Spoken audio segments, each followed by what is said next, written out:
നമസ്കാരമുണ്ട്. നമ്മളെ ഇന്ന് രാവിലത്തെ ഫോഗിയുടെ, അതായത് 28-ാം തീയതിയാണ്, ഡിസംബർ 28-ാം തീയതി.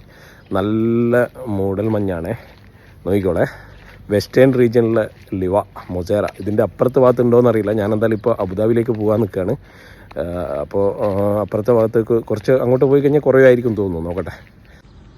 കണ്ടോ അവസ്ഥ ഉണ്ടോ? ഇന്ന് രാവിലത്തെ അവസ്ഥയാണ് ഈ ഒരു അവസ്ഥയാണ്. വീഡിയോയിൽ എന്നാലും കുറച്ച് ക്ലിയർ ഉണ്ട്, പക്ഷെ നമുക്ക് നേരിട്ട് നോക്കുമ്പോൾ അത്ര വിസിബിലിറ്റി ഇല്ല. നോക്കിയട്ടെ, ഇതാണ് അവസ്ഥ. സമയം ഇപ്പോൾ 7:30 മണിയായേ. ഇതാണ് അവസ്ഥ. ഓക്കെ, ഞാൻ എന്തായാലും ഇപ്പോൾ അബുദാബിയിലേക്ക് പോകാൻ നോക്കുകയാണ്. അപ്പോൾ എന്താ അവസ്ഥ എന്നറിയില്ല ഇനി അങ്ങോട്ടേക്ക്. ഇനി വണ്ടിയിൽ പോകുമ്പോൾ എങ്ങനെയാണെന്നുള്ള അവസ്ഥ എന്നുള്ളത് എന്തായാലും ഞാൻ അതിൻ്റെ കാണിച്ചു തരാം വീഡിയോയിൽ. ഈ കാണുന്ന റോഡാണേ തൊട്ട മുമ്പിൽ. ശരിക്കും വെച്ചാൽ നമുക്കത് കാണാനേ പറ്റുന്നില്ല. നമുക്ക് വളരെ വീഡിയോയിൽ എന്നാലും ക്ലിയർ ഉണ്ട്, പക്ഷെ അങ്ങോട്ട് കാണാനേ പറ്റുന്നില്ല.